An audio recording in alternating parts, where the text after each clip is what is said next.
আমরা আমাদের সংগঠনকে বলে অতীতে আপনি আরো ভালো করে বললে ভালো হতো, আওয়ামী লীগ এবং তার সঙ্গে সাথে যারা আছে তাদের কাউকে আমাদের দলে নিতে হলে আমাদের কেন্দ্রের অনুমোদন লাগবে। আমাদের কেন্দ্রের পারমিশন ছাড়া কাউকে নেওয়া যায় না।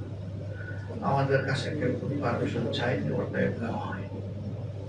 প্রথম দিকে যদি এখন তো আমাদের এই কথা বলার অগোচরে কিছু হয়ে থাকে, আল্লাহ আমরা মনে করি না এখনই তারা রাজনীতিতে আসার উপযুক্ত।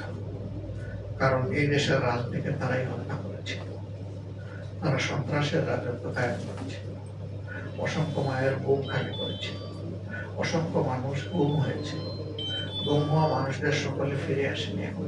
বাত ব্যথা, প্যারালাইসিস কিংবা আর্থ্রাইটিস, আধুনিক প্রযুক্তি ও অভিজ্ঞ বিশেষজ্ঞদের সমন্বিত চিকিৎসার নির্ভরযোগ্য নাম ডিপিআরসি।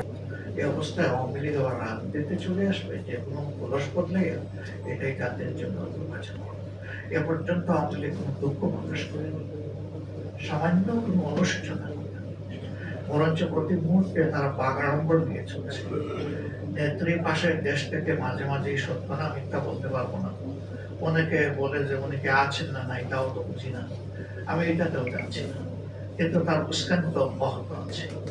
এরকম একটি দল যারা খুন করলো, গুম করলো, যারা এদেশের অসংখ্য মানুষকে পঙ্গু করলো, একটা জেনারেশনের বিরুদ্ধে দাঁড়িয়ে গেল, তারা সে আবার কোন ধরনের অনুশোচনা অনুভব পাচ্ছে না।